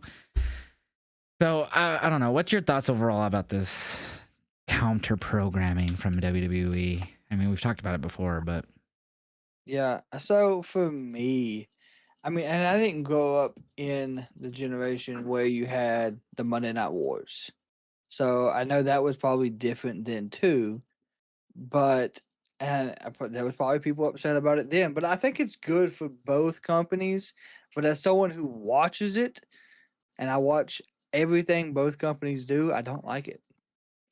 I I do not. I know it gives, it's good competition for the brands all around. I do not like it because it's for me it's hard to keep up with both of them when they're I guess happening at the same time. it is. I don't like it. Well, I don't know if go ahead. think it was Battleground and Double or Nothing, and I was watching both of those and trying to pick which match I listened to and kept more attention on. I felt more stressed out than I was enjoying what was going on, trying to decide what to watch. So I used to react during 2020, like before COVID. Well, actually, no, that's a lie. So during the Wednesday Night Wars, essentially during COVID, is when I was going. So I would watch both NXT and Dynamite at the same time. And I can't remember exactly, but it was stressful. I got used to it, obviously. But like, and obviously, there's like once a year they do Title Tuesday, and I think that's happening again this year. I think it's been released that they're gonna do a Dynamite on a Tuesday again for whatever reason. And it'll be Title Tuesday again. So which means it will go head to head with NXT again. So this is like the third year that'll happen. The last 2 years, the first year I watched Dynamite then NXT in succession, and it was 4 hours. Obviously, was not, and both did an overrun. Both did like a 30-minute overrun or something stupid, or whatever it was. I think that was before NXT was on CW, so I'm pretty sure they did an overrun. And then Dynamite did like a 30-minute overrun, so it was like 5 hours. That I watched consecutive. I was like, yeah, that sucked. That was not worth watching back to back. Like both shows were fine, and they both brought out the heavy artillery for the shows. And then last year I watched them both at the same time. It was a bit more manageable. I did miss things here and there, but it was more manageable to me. Yeah. But it is a lot. It's a lot to sit there, especially as a content creator who does live reacting. It's a lot to try to do, especially if like not everyone has a setup like me where I have fucking possible 5 monitors. You know what I mean? Not everyone has that luxury of having multiple monitors and to be able to watch them like that. Some people might be able to put them side by side on one monitor, but even then you need like a pretty good PC to stream and be streaming 2 shows simultaneously while I'll put you know what I mean? So first world problems at the end of the day, yes, but fuck this counter programming, dude. Like it feels almost malicious because it's continuingly to happen around AEW shows. It's not just one show sometimes too. It's like the All In had 3 WWE shows around it. It did. It had Great American Bash, Friday Night SmackDown, technically. Well, and then I guess. Well, no, so Saturday Main Event. Saturday Night Main Event, yeah. Saturday Main Event and Great American Bash were on the same day, and then the next day was Evolution, which Evolution was great. Right. But, it was dumb. And obviously, they're going to stack the deck. I think they learned a bit in the sense from All In that they need to put on a huge show to really get the buzz off of AEW. Because And obviously we were at All In, but Yes. I felt after, like, when we left the show, and obviously, you know, we're heading wherever all we went. Me and Sarah and our friend, we went to get food, and like I was scrolling my phone a bit while we were like in the car with our friend, and I didn't see. The only thing I saw from anything WWE that night was the Seth thing where people were speculating the injury. I did not see Yep. one reaction to a match from any other reactor that I follow, because I follow like them all. Didn't see one reaction to any of the NXT matches. Didn't see one reaction to the Seth thing until I looked it up, because I didn't see it anywhere. So I feel like they learned that they need to have huge, and what bigger way to, if you will, counter program All Out, one of their biggest pay-per-views of the year, than with a John Cena final retirement match against Brock fucking Lesnar. Yeah. It just feels malicious putting the two of your biggest names in company history against an AEW pay-per-view. And then, of course, that goes back to how people feel about Brock. If that's going to be a, hey, I'm going to watch it. Hey, I'm not.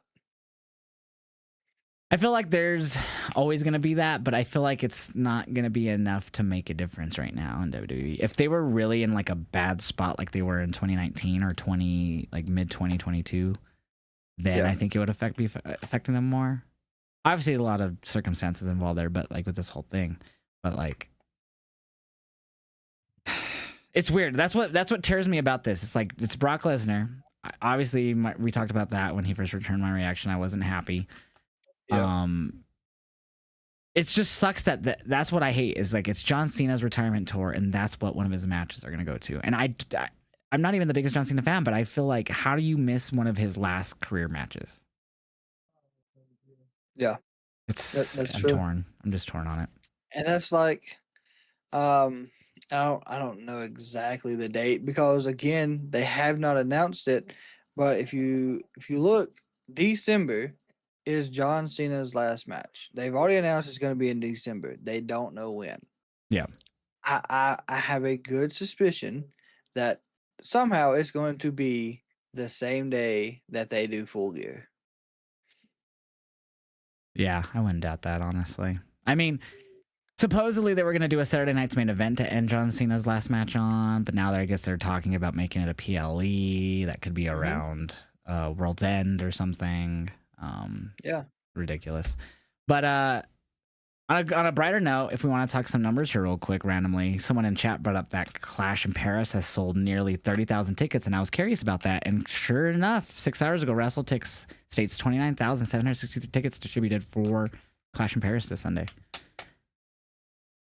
That's gonna be epic. That's good. So I like the UK crowds. Well, the Paris crowd, or not Paris, but the France crowd last year in Lyon for Backlash, I'm excited. They're doing the AJ Dom match on Monday, which is also in Paris. So I'm excited to hear that crowd for that, because after they reacted to him last year. So I'm looking forward to that. Oh my God, he gets to be a face walking into that crowd. And so it's going to be completely different. Yeah, I'm excited for that. Clash in Paris. I'm just going to run through my predictions really quickly, then you can run through yours. I got Roman Reigns. I got Becky Lynch. I got Sheamus. I got Seth Rollins. And I got John Cena. Yeah. So no title changes. I have Cena, but I also have Brock showing up either in the match somehow and costing Logan, or afterwards, one of the two.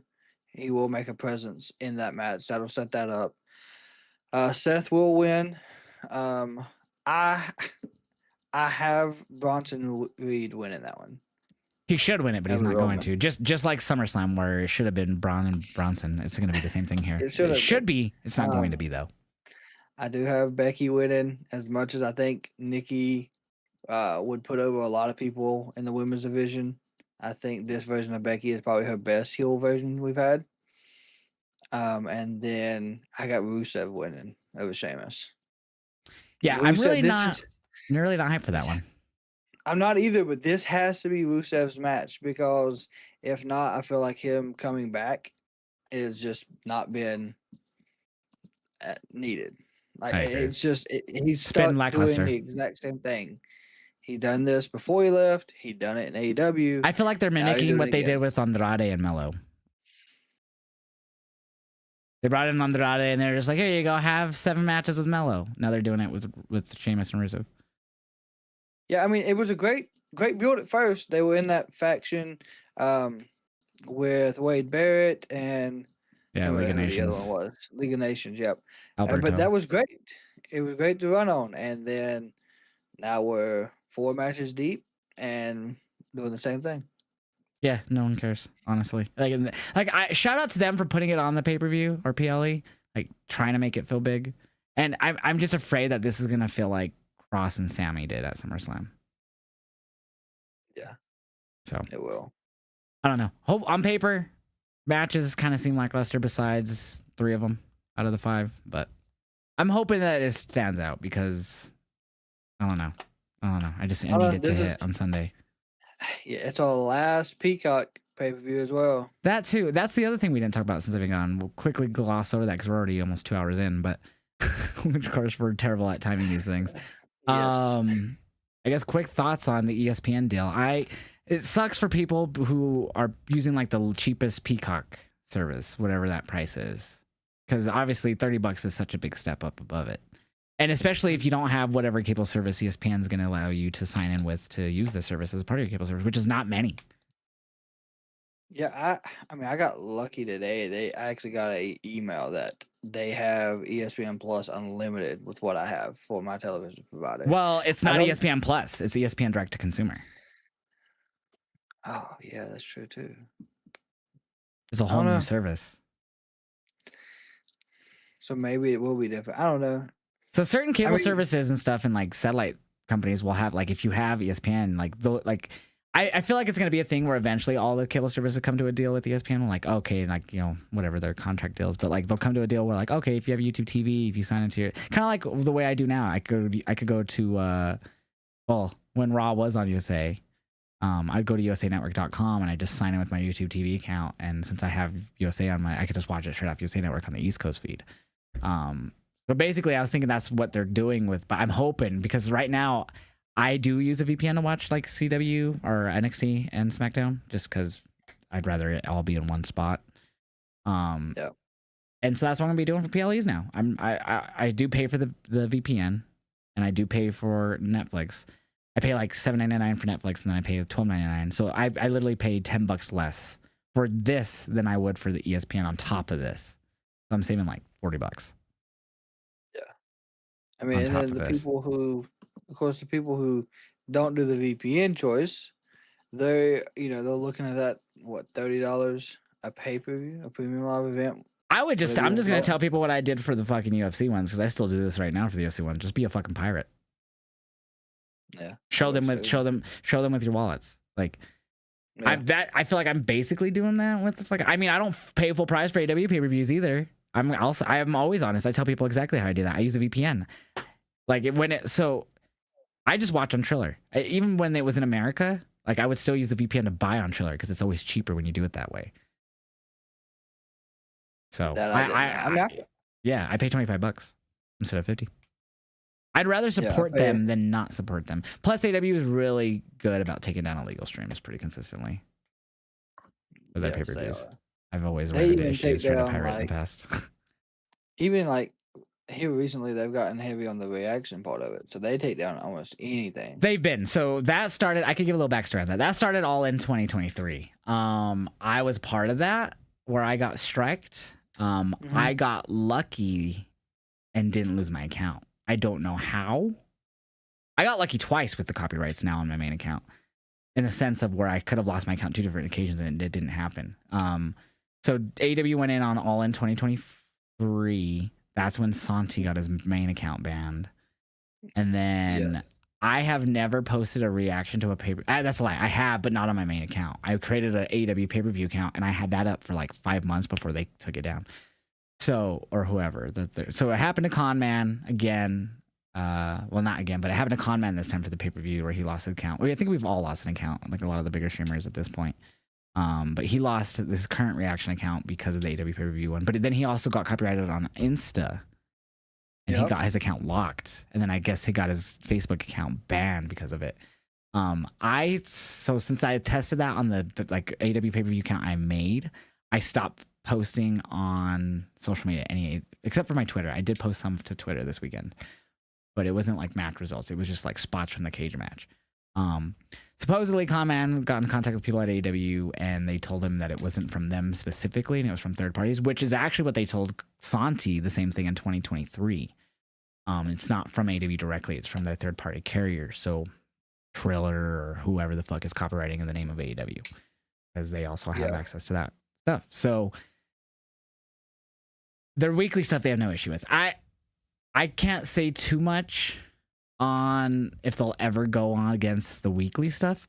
I'm curious what's going to happen with the ESPN deal, if that's going to make it a lot more harder to post reaction footage of pay-per-views, PLEs for WWE now. I would say, if I were to give advice to anyone doing reaction content, don't do just reaction content, but also if you are, don't post AEW pay-per-view reactions.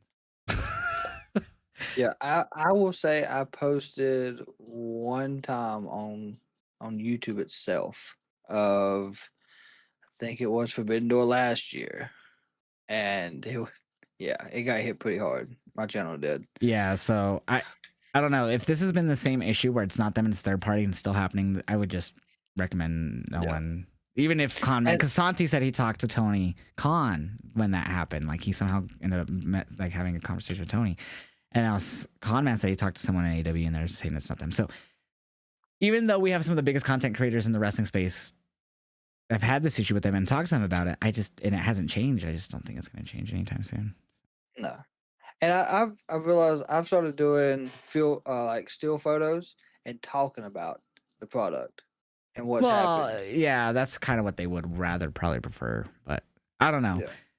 That's just what I say about the reaction game. We'll see what happens with this ESPN stuff because it's Disney. So Disney owns ESPN essentially. So we'll see how this works. Disney is going to. Yeah, Disney's big so we'll see how this turns out with our reaction content. It's funny though, even though like WWE actually does copyright on TikTok, it's like only TikTok for some reason, because I had it for SummerSlam night too. I got copyrighted on TikTok, but nowhere else.